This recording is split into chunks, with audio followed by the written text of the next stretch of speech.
Good morning everyone. सो पिछले class में हमने Gauss elimination Gauss elimination method discuss किया था, उसका वर्किंग रूल और एक प्रॉब्लम हमने उसके ऊपर कंप्लीट किया था। सो इन दिस वीडियो हम लोग कुछ और प्रॉब्लम लेकर के उसको फिनिश करेंगे।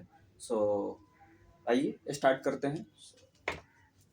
क्या है हमारे पास, बाई आपको क्या करना है, गॉस एलिमिनेशन मेथड का यूज करके इसको क्या करना है, सॉल्व करना है। सॉल्व करने का मतलब क्या है बच्चों हमारे पास, कि हमें एक्स वाई और जेड की क्या करनी है, वैल्यू निकालनी है। ठीक है, जो ये इस तीनों को क्या करे, एक साथ सेटिस्फाई करे, साइमल्टेनियसली सेटिस्फाई करे। साइमल्टेनियसली का मतलब क्या होता है, एक साथ सेटिस्फाई करना, मैंने जो एक्स वाई जेड की जो वैल्यू लेकर के आइएगा वो तीनों इक्वेशंस को सेटिस्फाई करने चाहिए। ठीक है, सो हमारा क्या टारगेट होगा, वेरिएबल्स की वैल्यू को इवैल्यूएट करना। ठीक है, सो हमारे पास क्या था, Gauss elimination method. Gauss elimination method ये कहता है कि जो हमारे पास सिस्टम है, इस सिस्टम को हम किस में कन्वर्ट कर लेंगे, अपर ट्रायंगुलर सिस्टम में कन्वर्ट कर लेंगे। और वहां से हम जैसे ही अपर ट्रायंगुलर सिस्टम में कन्वर्ट हुआ, हम क्या यूज करते हैं बच्चों, back substitution method. Then we get required value of variables या अननोन्स की जो वैल्यू है आपके पास आ जाती है। ठीक है, सो आप यहाँ पर एक और तरीका यूज कर सकते हैं, जो मैं ये इक्वेशन से लेकर के सॉल्व कर रहा हूँ। आप, मैंने बताया था ना, किसी भी सिस्टम ऑफ लीनियर इक्वेशंस को कैसे मैट्रिक्स फॉर्म में कन्वर्ट करते हैं, तो आप वो भी लेकर के चल सकते हैं। ठीक है, कुछ कुछ जो बुक है वो भी फॉलो करते हैं, तो वहां पे जीरो बनाना आपका आसान रहेगा, मैंने दिखता है ना, जैसे मैट्रिक्स में कैसे मैं साइड में लेकर के चल रहा हूँ। तो आपकी मर्जी, जिसमें आप कंफर्टेबल है ना। यहाँ पर भी क्या है, माइनस तो करना है, इसके कोफिशिएंट को करने हैं, है ना। इसको R1 ट्रीट करिए, इसको R2 और इसको R3 करके वैसे तो करने हैं। ठीक है, ऐसे आप जिसमें आप कंफर्टेबल हैं आप यूज कर सकते हैं। आप इसको ऐसे भी यूज कर सकते थे, जो मैं यहाँ पे यूज कर रहा हूँ। कैसे बच्चों, ax इज इक्वल टू, मैंने क्या बोला था आपको, b। तो यहाँ पे ax है कि a क्या है आपके पास, इसका कोफिशिएंट मैट्रिक्स तो कितना है आपके पास, 5 -1, और क्या है, -1 के बाद -2 है आपके पास, और 1 -3 और -1, यहाँ है 2 -1 -3। और x का मतलब क्या है, जो वेरिएबल है, तो वेरिएबल एक्स वाई जेड है, तो एक्स वाई जेड। और कांस्टेंट का मीनिंग क्या है, बी मैट्रिक्स क्या होता है, राइट साइड वाला, 142 -30 और 5। सो ये आपके पास क्या आ गया ये, और इसको हम क्या बोलते हैं बच्चों, ये जो ए होता है इसको कोफिशिएंट मैट्रिक्स बोलते हैं। क्या बोलते हैं इसको, कोफिशिएंट मैट्रिक्स। अब हमारा टारगेट क्या है, इसको अपर ट्रायंगुलर मैट्रिक्स में कन्वर्ट कर देना। किसको कन्वर्ट करना बच्चों, अपर ट्रायंगुलर मैट्रिक्स में कन्वर्ट कर देना। जैसे ये कन्वर्ट होगा, आप इजीली ध्यान रखिएगा, इसमें सिर्फ ऑपरेशन मत लगाइएगा वेरिएबल में, इसमें ऑपरेशन नहीं लगाएंगे, इसमें जो ऑपरेशन यहाँ लगाएंगे वही यहाँ लगाइएगा, और बाकी फाइनली करते जाइएगा। और लास्ट में बैक सब्स्टिट्यूशन मेथड फिर करिएगा, इसको मल्टीप्लाई करिए, अपर ट्रायंगुलर आ जाएगा, तो इसको अपर ट्रायंगुलर ये इसके साथ मल्टीप्लाई होगा, और राइट साइड इक्वल टू 5 है तो 5 आ जाएगा इधर। इन दोनों को जब मल्टीप्लाई करिएगा तो क्या आएगा आपके पास, जैसे ये 1 क्रॉस सॉरी ये कितने आपके पास 3 क्रॉस 1 ऑर्डर का है कॉलम, है ना, कॉलम है मैट्रिक्स, इधर भी कॉलम मैट्रिक्स आ जाएगी, है ना, और इक्वेट करके दोनों की वैल्यू निकाल लेंगे, तो सेम हो रही है ना। तो आप जिसमें कंफर्टेबल है, ठीक है। सो क्या है बच्चों हमारे पास, मैं इसको रिमूव करता हूं। देखिए हमारे पास ये प्रॉब्लम है, इसको हमको सॉल्व करना है बाय किससे, गॉस एलिमिनेशन मेथड से। तो गिवन सिस्टम ऑफ इक्वेशंस भी हमारे पास ये था, हमने ये राइट डाउन कर लिए। ठीक है, अब देखिएगा एक और यहाँ पे बिग प्रॉब्लम है। जैसे आप देख रहे होंगे कि जब हमने यही वाला सिस्टम ऑफ इक्वेशंस को ये लेकर के हम यहाँ पे चले, है ना बच्चों, तो यहाँ पर क्या आ गया है, 5 आ गया है। अब ध्यान से सुनिएगा बच्चों, अगर मैं आपसे ये बोलूं कि सपोज कर लो यहाँ पे मैं 1 लिखता हूँ और यहाँ 5 और यहाँ पे मान लो 2 कर देता हूँ, या यहाँ पे 2 और यहाँ 5 कर दिया मान लो, है ना, यहाँ पे मान लीजिए 5 और यहाँ 2 कर दिया। ठीक, अब हमें आप ये बात बताइए कि ये वाला तो हमको नॉन जीरो ही रखना है। मैंने बताया था ना फर्स्ट, यहाँ पर जो है गॉस एलिमिनेशन मेथड तभी यूज कर सकते हैं जब ये जो फर्स्ट इक्वेशंस की मतलब A11 जो है वो नॉन जीरो होनी चाहिए। गॉस एलिमिनेशन मेथड वहां पर फेल कर जाता है जहां पर A11 क्या हो, जीरो हो जाती है, वहां पे फेल कर जाता है। तो उस केस में हम सिस्टम ऑफ इक्वेशंस को रीराइट करते हैं, ठीक है, सम एलिमेंट्री ऑपरेशंस का यूज करके। सो यहाँ पर मस्ट भी नॉन जीरो होना चाहिए। आपका सवाल हो सकता है कि सर बिल्कुल यहाँ पे 5 तो नॉन जीरो है, लेकिन मैं ऐसा काम करता हूँ, सुनिए मेरी बात, सिर्फ हमारा यहाँ पर नॉन जीरो ही देखना काम नहीं है। हमारा नॉन जीरो तो ठीक है यहाँ पे है, बट यहाँ इसको ये वाला पूरा टर्म को हमको रिमूव भी करना है, यानी कि जीरो भी करना है। मैंने इस टर्म को रिमूव करना है तो आपको इसके कोफिशिएंट को जीरो करना पड़ेगा। समझ में आ रही है बातें? तो आप मेरे को ये बात बताइए कि इससे इस इसको जीरो बनाना, यहाँ 5 है तो थोड़ा टफ होगा इसको जीरो बनाना जल्दी में, है ना। आपको ऑपरेशन लगाना है, जोड़ घटाव करने में बहुत मेहनत लगेगा, डेसिमल्स आ जाएंगे, है ना, फ्रैक्शन वाला आ जाएगा, है ना, तो सिंप्लीफिकेशन में प्रॉब्लम होगा।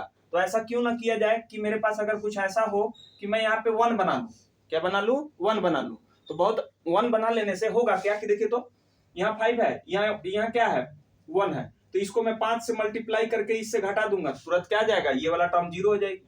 यहाँ 1 है, इसको ये वाला को जीरो बनाना है, तो इसको इसी पूरे इक्वेशन को 2 से मल्टीप्लाई करके और इससे घटा दूंगा, क्या जाएगा, आपके पास जीरो आ जाएगी। सो जब आपके पास यहाँ पर अगर कोई 1 आ जाए ना, पहले अगर 5 भी है तब भी हो जाएगा, वैसा कोई दिक्कत नहीं है। गॉस एलिमिनेशन मेथड आप यहाँ से भी अप्लाई कर सकते हैं क्योंकि A11 नॉन जीरो है। बट अगर यहाँ पे 1 बनाने में आप कामयाब हो जाते हैं तो बहुत आसान हो जाएगा आपका सिंप्लीफिकेशन बहुत हद तक, ठीक है, जो कि जीरो बनाने का काम जो कर रहे हैं अपर ट्रायंगुलर बनाने में बड़ा हेल्प करेगा। डेसिमल या फ्रैक्शन की डिजिट नहीं आएंगे सिंप्लीफिकेशन के दौरान, ठीक है। सो इसलिए मैं कर रहा हूं, अगर आप नहीं भी करना चाह रहे कोई दिक्कत नहीं, आप 5 लेकर के बढ़िए, थोड़ा सिंप्लीफिकेशन पड़ेगा और क्या, ठीक है।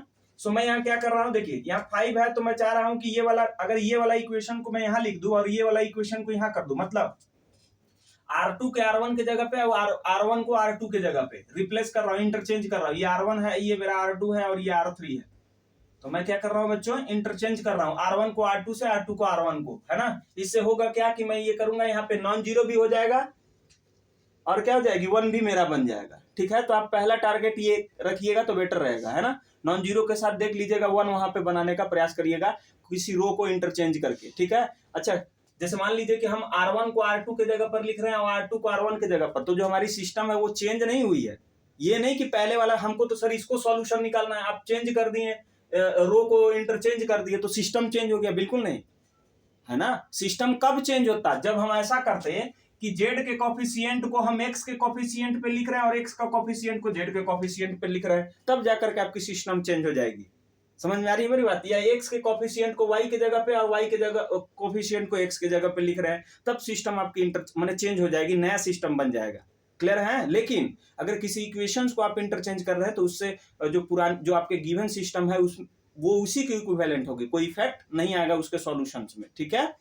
सो यहाँ पे हम लोग क्या कर रहे हैं, मैं R2 को R1 के जगह पे लिख रहा हूँ, R1 को R2 के जगह पर, तो देन यहाँ पे क्या लिख दिया बच्चों, rewrite the given system of equation by using operation this. तो रिकरेक्ट, इसको वहां लिखेगा, इसको यहाँ, और R3 को कुछ नहीं कर रहा है तो एज इट इज R3 को हमने लिख दिया और ये दोनों को इंटरचेंज कर दिया। अब देखिए यहाँ पे 1 बन गया, और 1 क्या है बच्चों, नॉन जीरो क्वांटिटी है, तो यूज कर दीजिए गॉस एलिमिनेशन मेथड। मैं कह रहा हूँ आप ये काम, ये वाला मैं जो यूज किया हूँ इसको स्किप भी कर सकते थे आप, ठीक है। डायरेक्ट जो मैं यहाँ से कर रहा हूँ वो काम कर सकते थे, मैंने आप ये जो 5 है 5 को ही लेकर के आप बढ़ सकते थे, ठीक है। सो अब हम नेक्स्ट क्या करेंगे, नेक्स्ट हमारा क्या कहता है गॉस एलिमिनेशन मेथड, कि अगर ये वाला A11 नॉन जीरो है तो जो ये x वेरिएबल है उसके जो बिलो जितने भी इक्वेशंस हैं उनसे हम x को रिमूव करते हैं, माने ये टर्म को रिमूव करना है, इसको एलिमिनेट करना है ना बच्चों।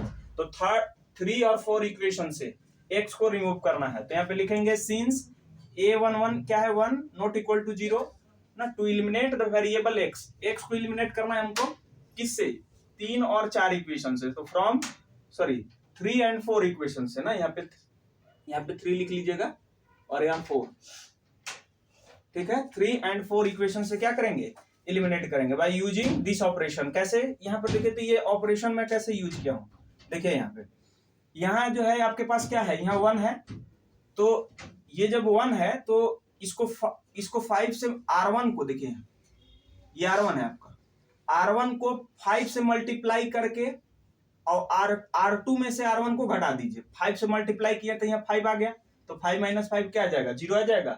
इधर वाला क्या आएगा उससे मतलब नहीं है, जो भी आएगा हमको इसको 0 बनाना है, ये दोनों को, ठीक है। सो हमारे पास ऑपरेशन क्या आएगा बच्चों, क्या आएगा आपके पास, और किसके जगह पर लिखना है, R2 के जगह पर, तो R2 के जगह पर लिखना है, और R2 क्या है 5 और -5 इंटू R1 को किससे मल्टीप्लाई करना पड़ेगा, 5 से, तब जाके 0 आएगा। इसमें पुट करके देख लीजिए, R2 का कोफिशिएंट यहाँ क्या है 5, यहाँ 5 माइनस, यहाँ फॉर्मूला में हमने 5 लिया है, और R1 की वैल्यू क्या है 1, तो 5 - 5 क्या आ जाएगा, 0 आ जाएगा।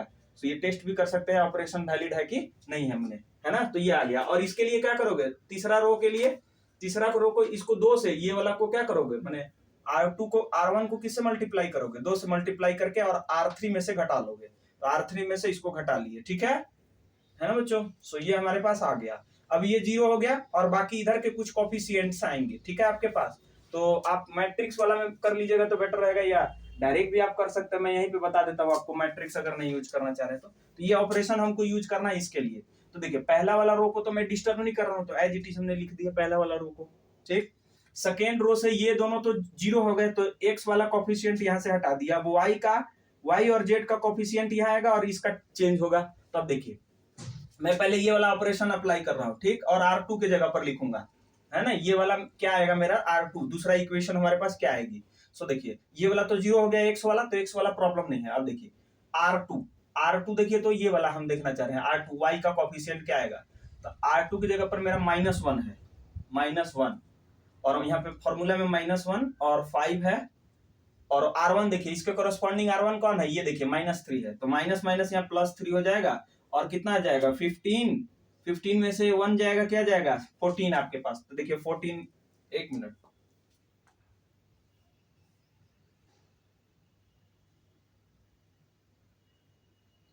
फोर है, एक मिनट, आ क्या रहा है हमारे पास 14, 15 माइनस 1 करेंगे तो आएगा आपके पास ये ना 4।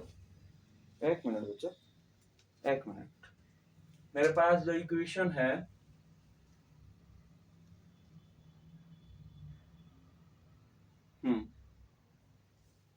मैं क्वेश्चन एक बार जस्ट मिला लेता हूँ, क्वेश्चन मिला लेने तो मेरे को 5x माइनस वाई माइनस ये नेगेटिव में है, ठीक है, ठीक है। सो ओके, सो देखिएगा ये आपके पास क्या आ रहा है, एक बार फिर से देखिए। तो R2 के करना है, तो R2 कितना है मेरे पास, R2 y और y के लिए हम कर रहे हैं, y का कोफिशिएंट को, तो R2 की वैल्यू -1, ठीक है, और यहाँ पे क्या है 15 है, और यहाँ पे माइनस माइनस प्लस हो जाएगी, तो ठीक तो है ना।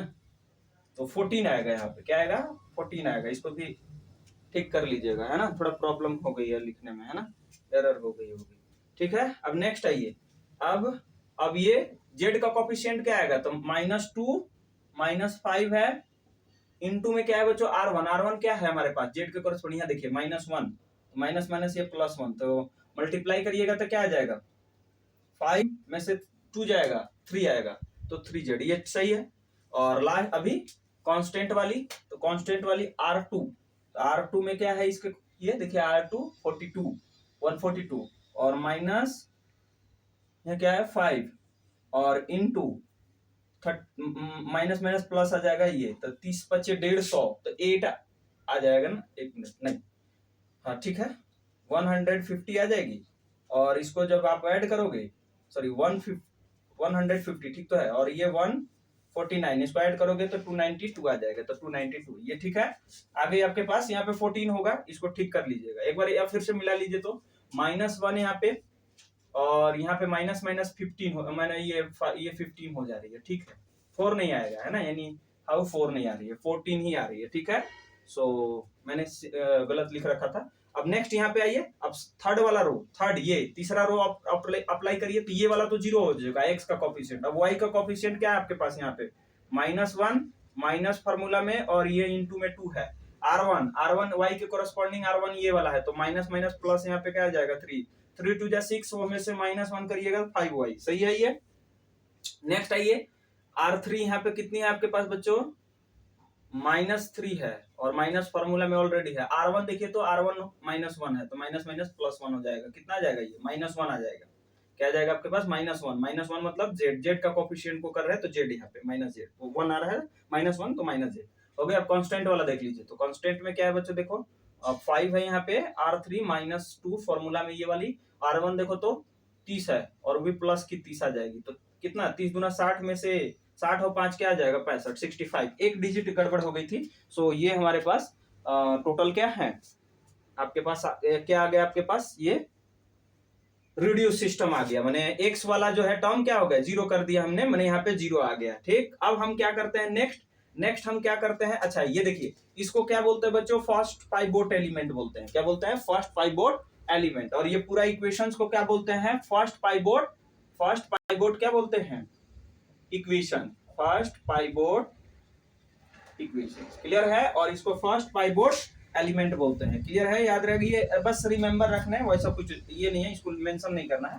सो ये हमारे पास आ गया। अब क्या करेंगे बच्चों, अगेन देखिए, अब अगला इक्वेशंस को देखिए, यहाँ जो 14 है, तो नेक्स्ट हमारे पास ये 14 है, तो हम क्या करेंगे, ये 14 जो है यहाँ पे क्या है, नॉन जीरो है।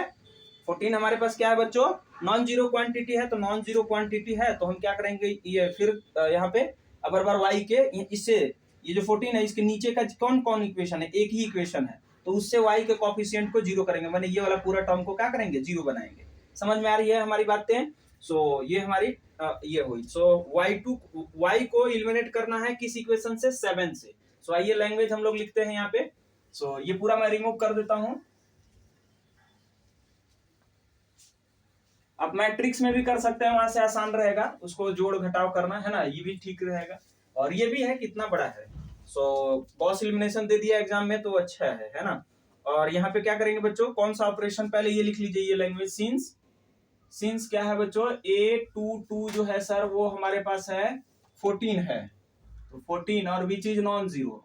ओके, और यहाँ पे टू इलिमिनेट क्या इलिमिनेट करेंगे बच्चों, y कहां से, फ्रॉम इक्वेशन, किस इक्वेशन से, 7 से। देन ना रिड्यूस, अच्छा बाय यूजिंग लिखिए ना, बाय ऑपरेशन क्या यूज करिएगा, बाय यूजिंग ऑपरेशन, क्या ऑपरेशन यूज करना पड़ेगा।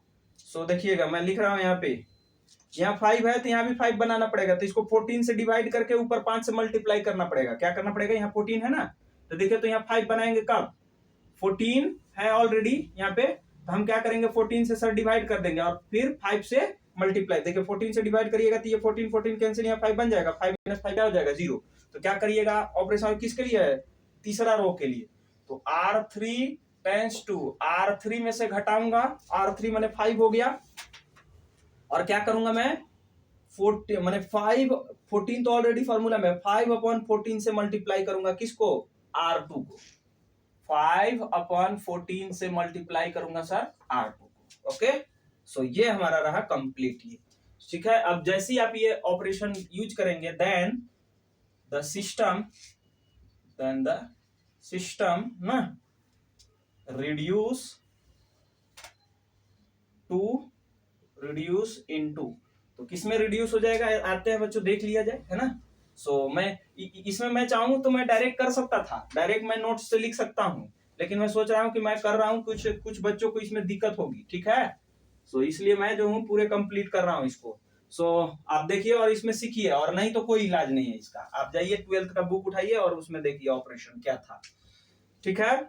ये जो नहीं जोड़ घटाव आ रहा है करने तो, और ये ऑपरेशन यूज नहीं करने आ रहा है तो, सो यहाँ पे हम 0 बनाएंगे, तो ये वाली तो 0 बन गई हमारी, है ना। ये ऑपरेशन यूज, पहले 1 और 2 रो को हम कुछ नहीं कर रहे हैं, फर्स्ट रो और सेकंड को तो एज इट इज उनको लिख दीजिए, उसको डिस्टर्ब नहीं करने हैं। तो यहाँ क्या है, x - 3y है आपके पास, माइनस का z है बच्चों, और इज इक्वल टू माइनस का 3 है आपके पास। और ये वाली की बात करें तो इसमें भी हम डिस्टर्ब नहीं कर रहा हूँ, 14y प्लस की 3z और इज इक्वल टू 292, ठीक है। और इसमें ये वाला तो 0 हो गया, सिर्फ z का कोफिशिएंट और कांस्टेंट देख लीजिए कितना आएगा। तो z की कोफिशिएंट की अगर मैं बात करूं, सो ये वाला ऑपरेशन यूज कर रहे हैं ना, तो यहाँ पे देखिए तो -1 है R3, और किस में से, R2 में से घटाएंगे। सो और फॉर्मूला में क्या है आपके पास, माइनस, यहाँ पे नहीं, माइनस यहाँ पे लिखिए, -1 माइनस ये 5/14 इनटू में क्या है आपके पास, ये R3 के कॉरेस्पॉन्डिंग R2, ये वाला R2 और 3 है प्लस की, तो ये 3, तो इसको जब सिंप्लीफाई करिएगा तो -1 और 15 बट्टा में ये क्या आ जाएगा आपके पास, 14, ठीक है। और ये वाला जब यहाँ पे आएगा तो ये माइनस की 29/14 आ जाएगी आपके पास, ठीक है बच्चों, है ना। यहाँ एलसीएम लेंगे तो -14 और -14 और -15 29 हो जाएंगे, और अपॉन में 14, तो आपके पास क्या आ जाएगी, 20 माइनस का 29/14 z is equal to, right hand side में क्या आ जाएगा आपके पास। सो राइट हैंड साइड में बोलिए, करिए यहाँ पे, राइट हैंड साइड में आ जाएगा आपके पास, देखिए R3 65 है, और माइनस है फॉर्मूले में 5/14 इंटू R2 क्या है, R2 आपके पास 292 है बच्चों। अब आप इसको मल्टीप्लाई करके ये आप काम कर लेना कितना आएगा, मैं डायरेक्ट लिख रहा हूँ, ठीक है, बहुत लंबा है, आप करिएगा प्लीज। तो यहाँ पे आएगा आपके पास बच्चों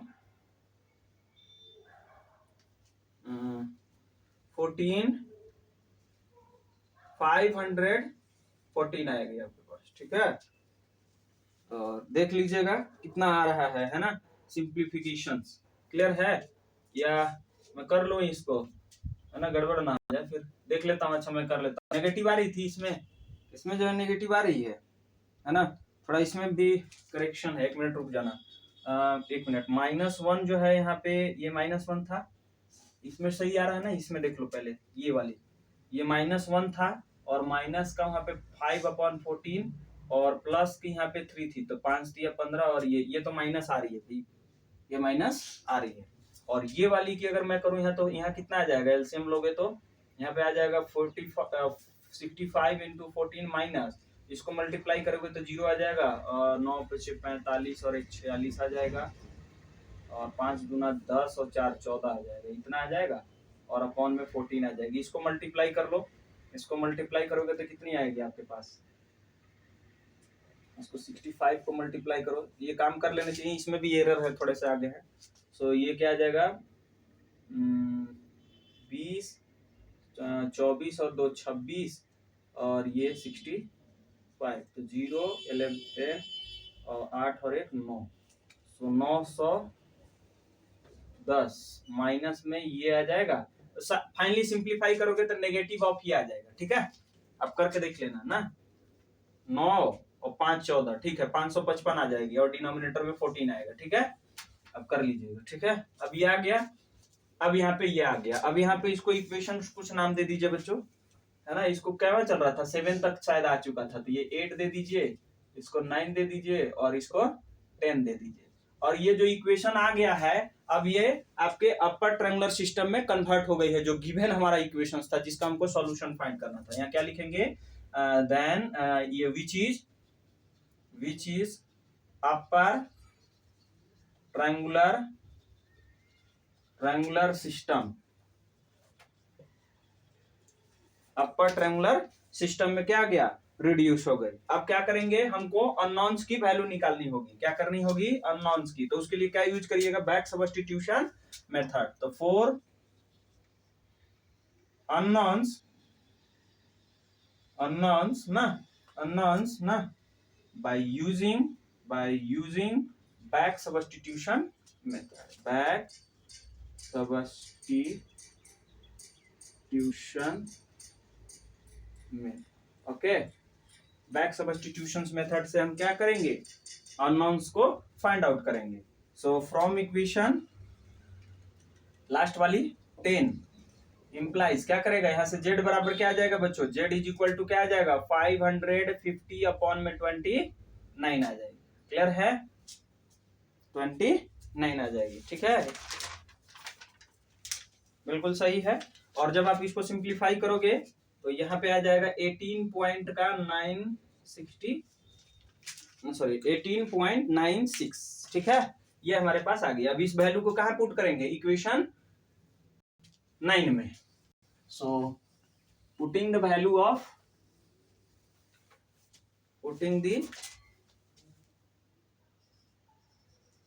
putting the value of z is equal to 18.96 in equation 9 we get क्या आएगा बच्चों, इसमें जब पुट करोगे 14y प्लस 3 इंटू 18.96, कैलकुलेटर रहेगा आपके पास एक पेपर में, तो टेंशन नहीं लेना है, या तो आप यही डिजिट यूज कर दीजिए, कोई दिक्कत नहीं है।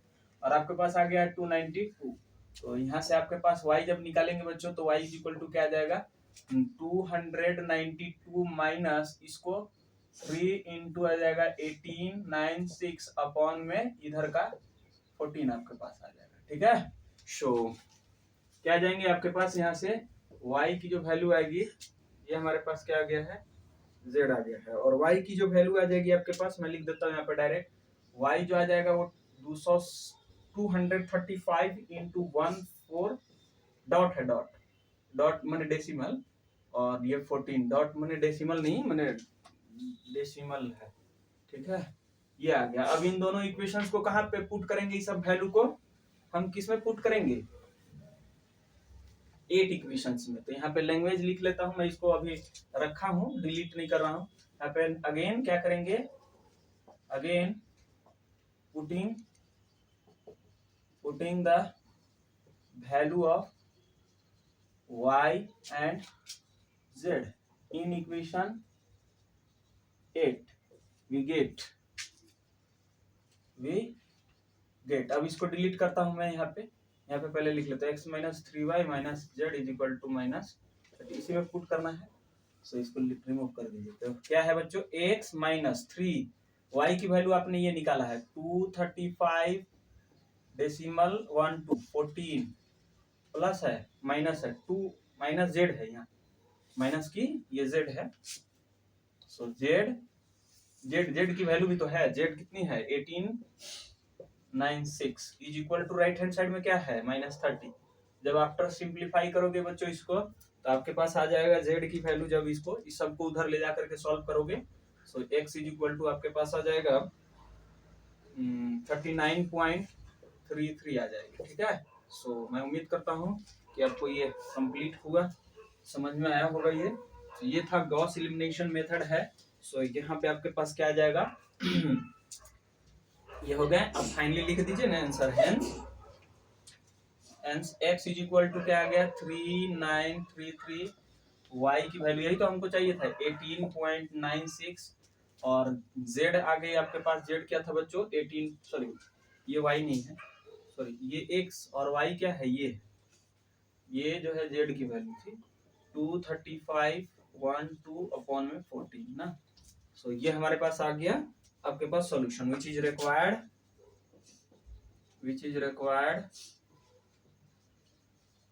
solution of system of given system of equation, ठीक है। यही आपकी क्या हो गई आंसर है, क्लियर है। नेक्स्ट हमारे पास क्वेश्चंस है, सो आई होप कि आप इसको कर पाएंगे। सो मैं यहाँ पे टाइम वेस्ट नहीं कर रहा हूँ, सो आपको होमवर्क में मैं ये क्वेश्चंस लिख दे रहा हूँ, आप यहाँ करेंगे, ठीक है। नहीं बनेगा पूछेंगे, ठीक है।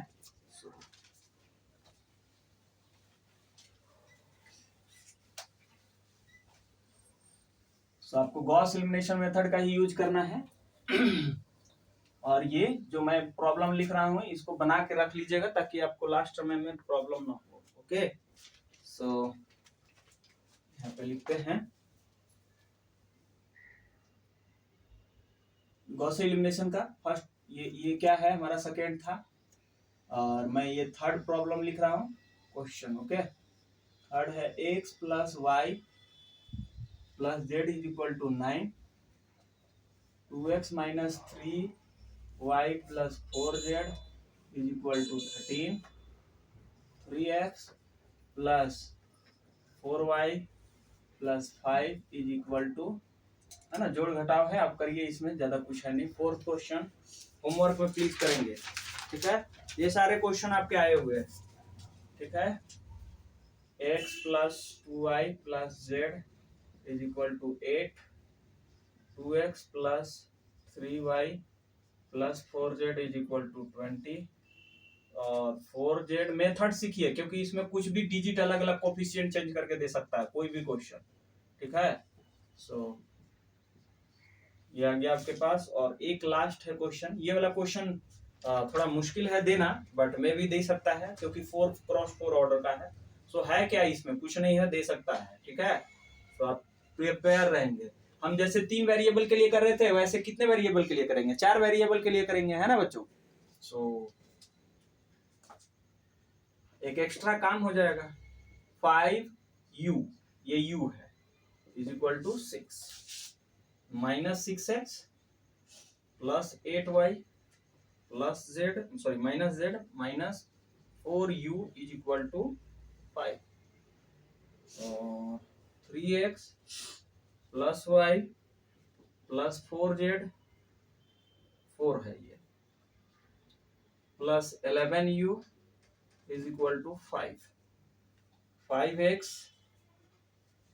9y 2z plus 4u is equal to 7। So ये हमारे पास क्या हो गया बच्चों, 4 इक्वेशन 4 वेरिएबल है और इजिली आपको ये सॉल्व करना है। सो नेक्स्ट वीडियो में हम लोग बात करेंगे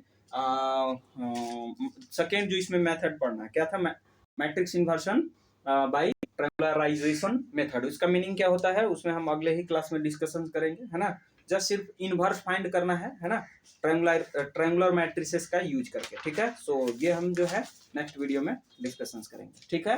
सो आपका गॉस एलिमिनेशन मेथड फिनिश हुआ from my side. Okay, thank you.